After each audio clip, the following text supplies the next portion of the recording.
Hello everyone, I am Jaideep Singh Chahal, and today we are at home, not in a workshop, not outside. We are at home and trying to patiently wait for the white Jimny to be delivered.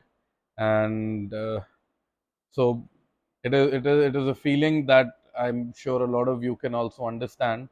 Uh, like when you're waiting for, when you're too excited waiting for something, and you just can't hold your horses. So we are kind of in the same situation. I believe 10th to 18th, the Maruti Suzuki plant was shut for maintenance, and there were no Jimneys being dispatched. I believe that's what we've been told. So another few days to go to the Jimny, and I thought, rather than doing an explainer at the workshop while we install, I thought I'll address the questions of a lot of friends that have been coming my way. That the one common query or the one common problem that everybody has been able to point out is that the Jimny is a very low vehicle. It's not high enough, and for that, there's two things that have to be done. It definitely needs taller tires, as in the gray one, we installed a set of 235s that gave it close to a 1 inch lift and an inch extra of ground clearance. The other way we lift a vehicle or we raise its running height is by working on the suspension. As you've seen in all of the other builds as well, we don't have any other vehicle with a stock suspension. Once you've driven a vehicle with an upgraded and minded, a well set up suspension, there is no going back. So the Jimny, of course, was not going to be an exception. So thanks to Zach, the issues and the modifications were already in mind, and here we are. We've got everything lined up. All the parts are already there and ready to go onto the vehicle. The only thing missing is the Jimny itself. So I thought, why don't I break down everything and I do a short explainer, which will address a lot of questions and, of course, maybe answer the queries that a lot of my friends here have. So, what we have with us is the lift kit by Ironman Australia, supplied by Zach from Ironman 4x4 India. And he's a very, very dear friend. And this relation has come out of good experiences, actually. It's We've been using Ironman stuff on multiple vehicles over a long period of time, and that has kind of helped develop that trust. And of course, something which is well thought of and well engineered is always, it makes a lot more sense, and that will be very clear once we are through with explaining what all is coming in this kit. Because lifting a solid axle 4x4 is not a difficult job. It is something you can execute at home at your local workshop for maybe 700-800, maybe 1,000 rupees. That's it. All you need is a spacer that goes on top of your stock coil spring, and it'll lift your vehicle. What we are trying to work on is beyond that. uh, the aim is not only to get a higher ride height, it is to make it a more capable vehicle, to improve the ride, and of course to lift the height, but also to make it nice and comfortable and at par with the other vehicles that we have. We've got zero vehicles running stock suspensions as of now. Everything has been worked on, be it any vehicle in the Ibex Trailblazers group. So the Jimny was, of course, not going to be an exception. So I'll quickly show you how the kit, as we call it, is different from other kits, and what all is going in it. It is not just four longer shockers and four taller springs. There's lots more that goes on when it comes to successfully lifting and successfully executing a lift kit. So uh, we'll begin from one side. These are the closed boxes. uh, we've gone for the nitro gas. This is the rear damper. It's got an eye at both ends, and pretty simple. It is longer and more capable. pretty more sturdy than the stock damper, and it is from the Nitrogas series. The Ironman, the basic series is the Nitrogas. Then you get the foam cell, and then the foam cell Pro, which is the best possible Ironman that money can buy. So this is the rear damper. It is longer than the stock damper, and Nitrogas, I think we all know and we've experienced that the Nitrogas makes a lot of difference. It's the entry level Ironman, but it is more than enough. This with the pin at one end and the bolting point here and an eye at the other end. This is the front damper. These are very cute looking small dampers compared to other vehicles which have massive dampers. But still, this shocker is going to do wonders. So this is the front shocker. The kit will include two of these and two of these. We haven't opened all of them; they're packed in there. So just didn't want to. The table is not that big. Uh, so going with these two longer shockers at both ends, we have these cute looking green springs. So the narrower one and the longer one, this is the front spring.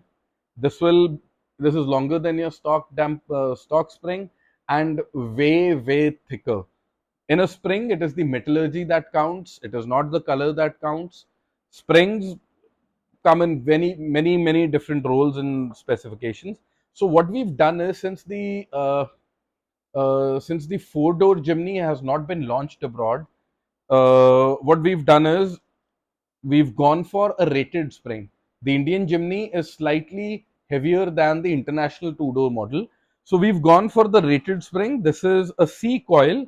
As you can see, it's a Suzuki 009C. This is the C coil. This is the rear. This is again the C coil. That's the part number. So they come in A, B, and C. C being the one rated for overlanding abroad, meant to take the extra weight. So that that concern is out of question, that the suspension being supplied or the one that we'll be installing will not be able to take the additional load, and the Indian one is heavier. Of course it is heavier. So this has been picked keeping in mind that the Indian suspension, or sorry, the Indian Jimny is heavier than the international two-door model. So this will work just fine. This is rated for 200 to 250 additional kilos, and the Indian vehicle, I believe, is 180 extra kilos. So this is right there. This will take the load off a front bull bar, your underbody kit, and a winch as well, very happily without any issues. So with the springs, we have sorted. The narrower and longer one is the front one, the wider one and the slightly shorter one is the rear one. Expect to see a lot of flex and a lot of articulation angles with these, and these are what is going to change the entire game. Now coming next is actually, this is where a regular lift kit will end. That is all generally which will be supplied in a regular lift kit. This is what changes the game. This big one, the longest damper here, this is from the foam cell series. So what we've done is, the kit that has been made, this is the top spec series, and this damper with an eye at both ends is the steering damper. So after you're done watching this video, you can quickly Google or YouTube, search on YouTube for death wobble. That it's a very funny and a scary sounding term, but that is a very common issue that we face with solid axle vehicles. Once they are lifted, and after that, once they hit a bump, they just won't stop wobbling your steering, and it clearly increases your belief in God, because at that moment controlling a death wobble is next to impossible, and it will slowly it will settle down, and the steering comes back to normal again. But while you're at it surely gives you a near death experience.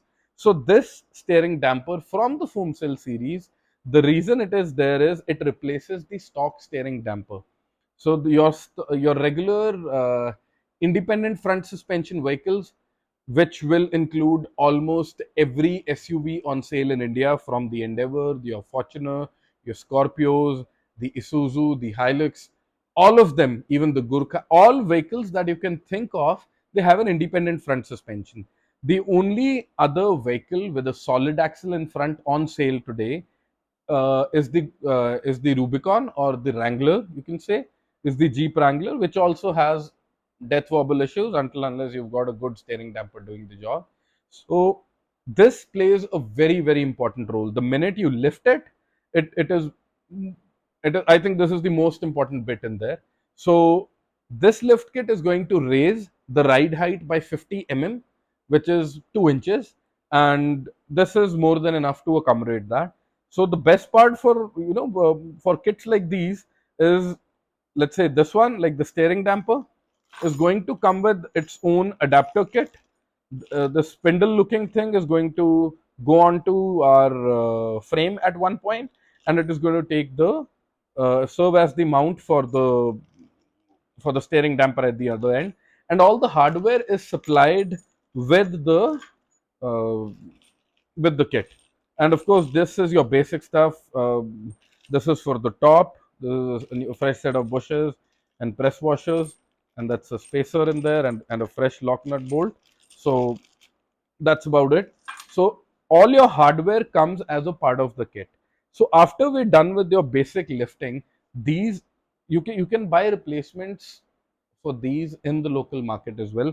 I believe the dia for the front one matches the Suzuki V Cross as well.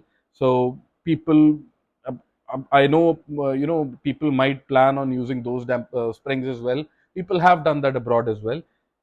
But where it where it all changes in this kit is, this is the next bit. These funny looking plates are actually, uh, this is a set of cross member relocation brackets.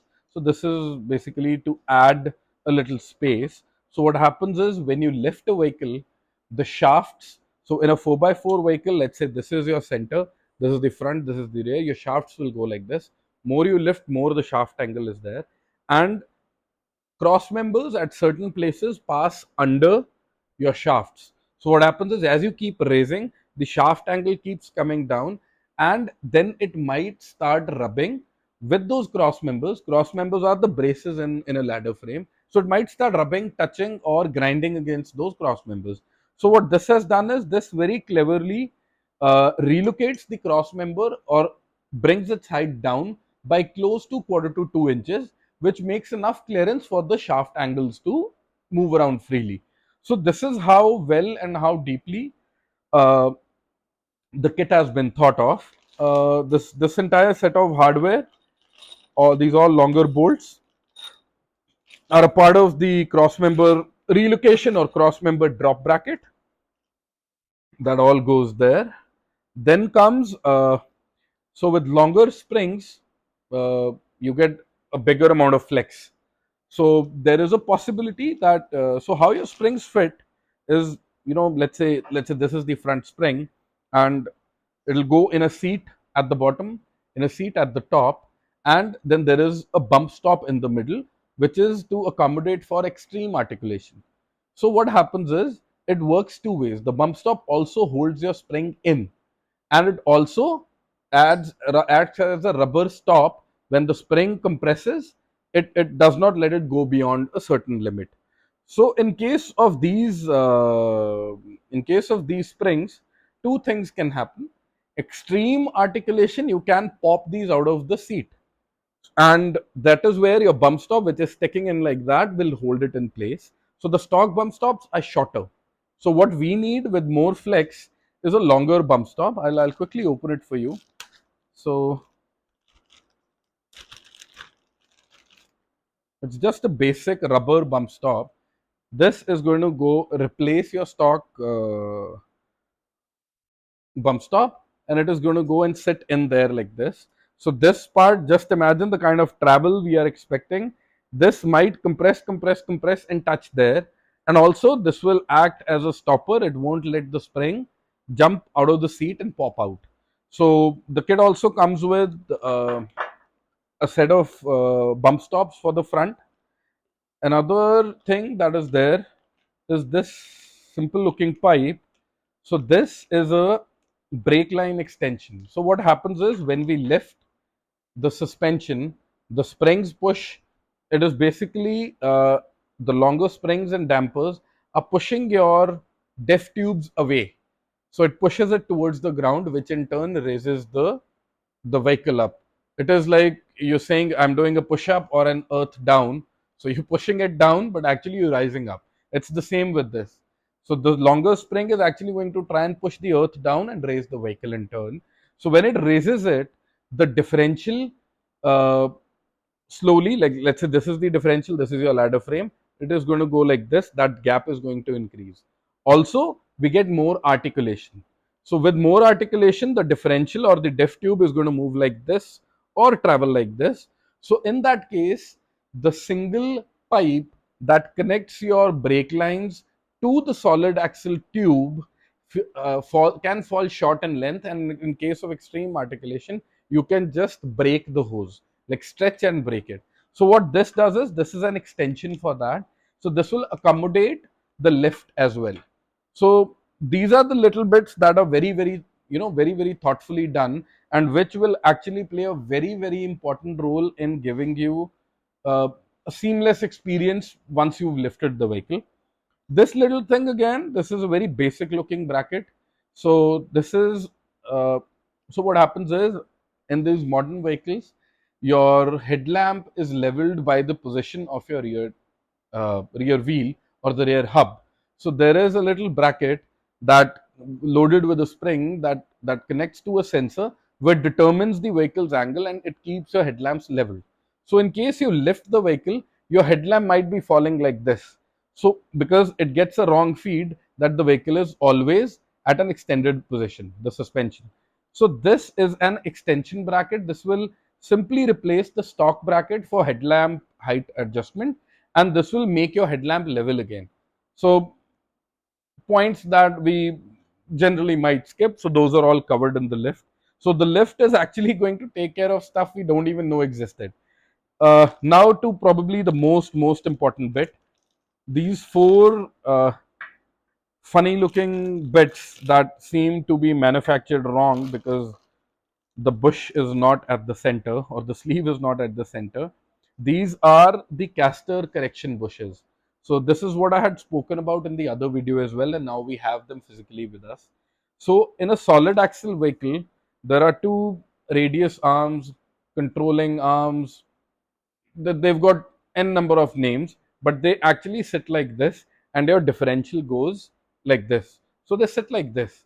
So these radius arms, once you lift the vehicle, the spring pushes this part down and your arms come down. Once they come down, they also change the angle of your differential. So your differential is going to go like this in order to accommodate the increase in height. So what happens is, then it starts sitting at an odd angle. So your differential output always has to be parallel to the ground. So what these do is, these radius arms connect with your diff tube with four radius arm bushes at at at 2 points each. So what these do is, these are off center bushes. So these will basically fit in a way that it corrects the angle of the twisted diff. It'll look like a torque twisted diff. So a twisted diff, it'll bring it back and make it level again. So these are very, very important in order to retain proper steering and in order to retain proper life of your drivetrain. Very, very important. So these come as four, and these four will all, one, two, three, and four, they will all go on like this, and only then your caster angle is going to get corrected. These are a very, very important bit when you're lifting a solid axle vehicle. And actually, for a 2-inch lift, all of this stuff is actually over accommodating so that you don't face any sort of trouble when you lift the vehicle. So I believe that is it for the lift. So now what happens is, once you start the process of lifting a vehicle, the second most common question that I've heard of is, if you raise the vehicle, is it not going to become unstable? Is the center of gravity not going to go up? Aren't taller tires going to make a vehicle unstable or more topple friendly, if I might say? So that is completely true. So what happens is, we use a very simple thumb rule. I'll explain that to you. uh, for those with a lot of mechanical inclination, you might already know that your wheels are determined as uh, width is marked in J's, and there's inset, and then there is offsets. So I'll quickly explain the working of a wheel, how the wheel is, you know, uh, how we calculate the inset offset, and what role it has to play. So I'm very very proud to show you a very very beautiful set. So uh,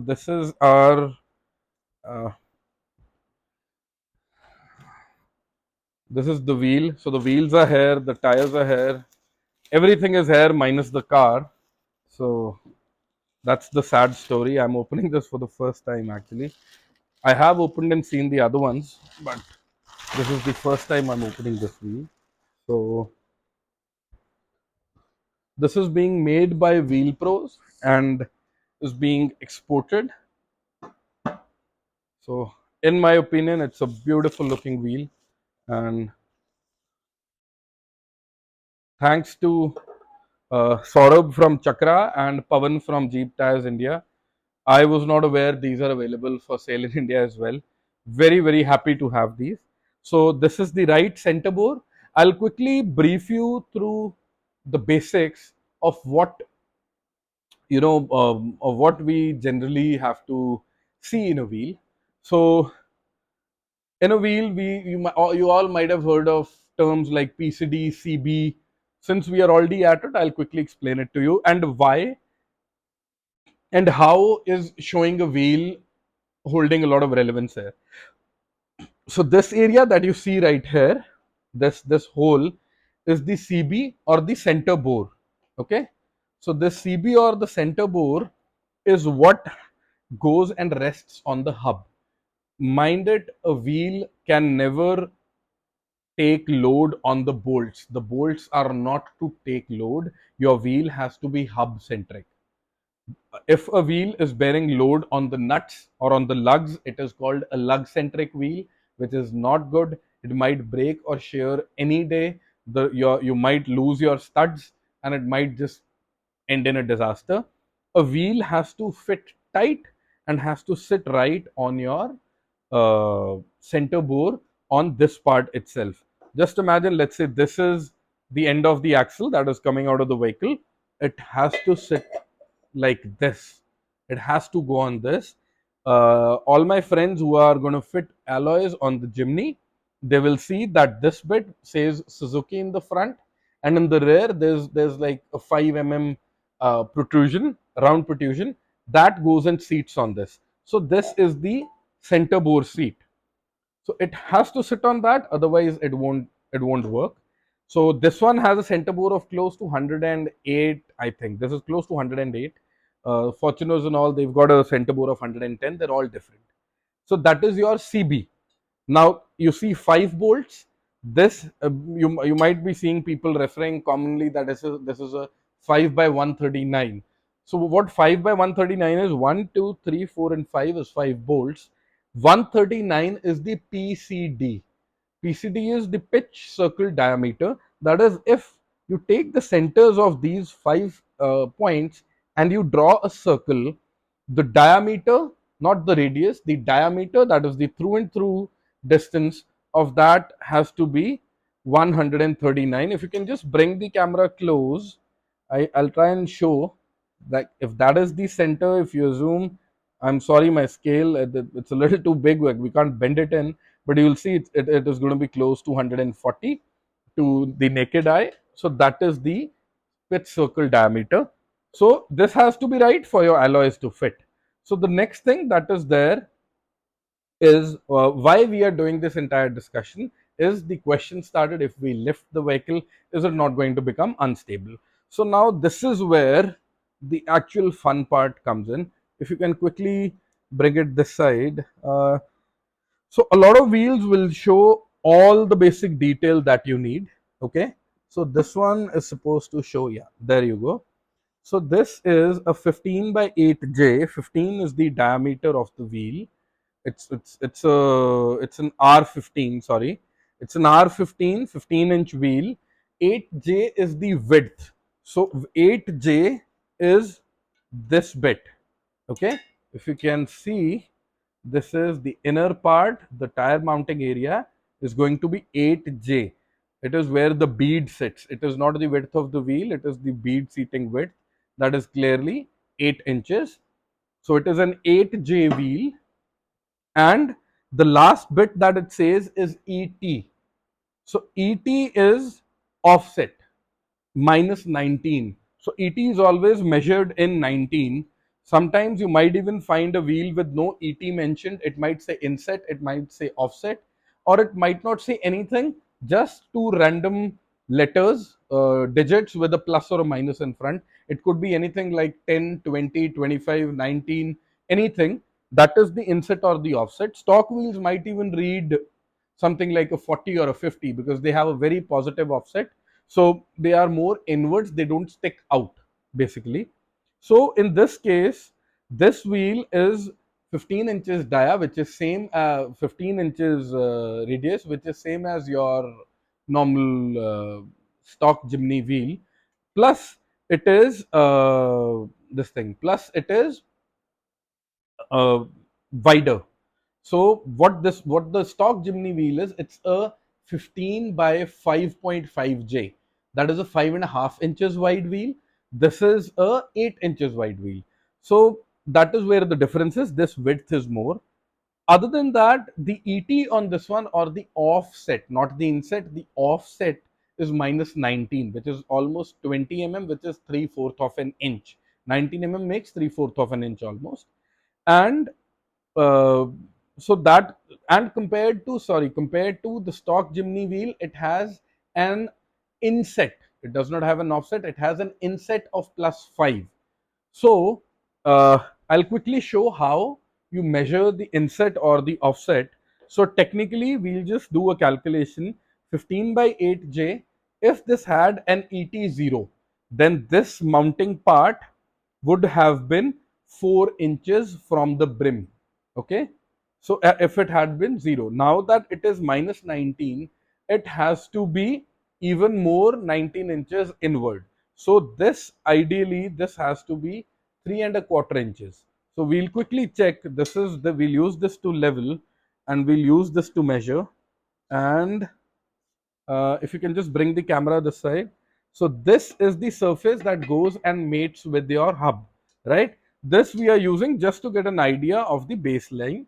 So if you quickly see, it is going to be around, I believe the reading is going to be around, yeah, 3.25 inches almost. It will be slightly more because we're measuring from the top and the thickness takes the bead width.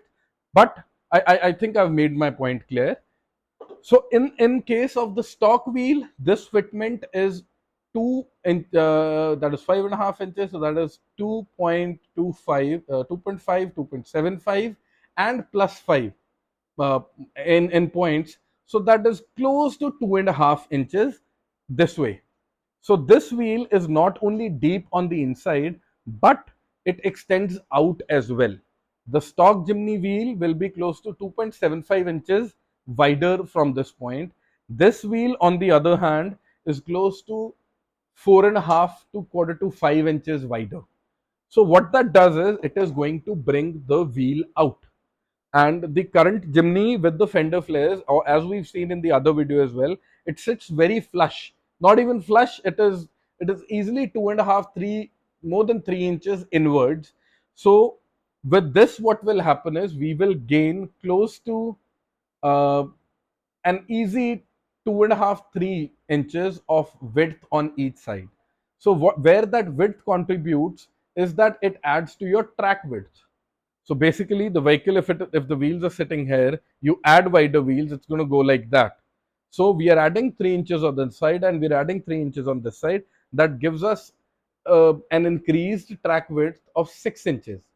So by thumb rule, the general calculation says, what everybody's been using and what we've been reading as well, is if you widen the track 2 times the lift, you come back to the same center of gravity and the same calculation.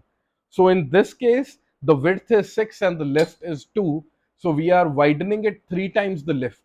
So what happens with that is, not only on paper but in practicality as well, in spite of the lift, with the wider wheels, this vehicle is going to be more stable than what it was from the factory. It is just as simple that a building with narrower foundations compared to a building with a wider foundation is always going to be more stable. So this is a similar thing. It is going to be more stable with the added height. So that is why either fitting wider tires, because they also increase your contact patch. And let's say you're going up to 235 from a 195 stock, you're adding 40 mm. Of course, not all of that 40 mm is added on the outside, but of course, even if you split it into half, you're still gaining 20 mm of track width. So that adds to the stability of the vehicle in spite of the lift that you're getting from the tires. So that is a very important thing. Lifting up does not necessarily mean that it is going to be unstable or unsafe. So um, that was my attempt at making you understand how this thing works. So our current plan is to use the rated springs with these beautiful American racing wheels and a set of 31 10.5 R15 BF Goodrich tires. uh, a lot of questions if they will be rubbing or not rubbing. I've spoken to a lot of people, a lot of garages that are doing it abroad, quite a few in South Africa, and they've been successfully installing the same Ironman lift kit with 31 inches, even with the stock rims and with offset wheels without any issues. So I don't think we should be facing a lot of trouble, and there will be a lot of space for articulation as well. I think this is one thing that I definitely want to try. And we this is the exact thing we wanted. This is the exact wheel spec I wanted, and it is the exact size of tire that we wanted, and we'll have to make it work somehow. So that is my attempt at just clarifying a few doubts and helping out my friends as to what an actual suspension lift kit is, and what benefit do we have by adding wider wheels, and not necessarily that a lift kit is unsafe or lifting your vehicle is unsafe. You have to understand the basics. It's very simple science, that if once you've understood, it applies to every single vehicle. The science does not change, it stays the same. So we'll sign off with that, hoping we get the delivery as soon as possible and we are able to install these beautiful set of wheels and this beautiful suspension. And I'll try to brief you through the process then as well while we are at the installation part. And thank you so much. Please share your questions and queries. Thank you.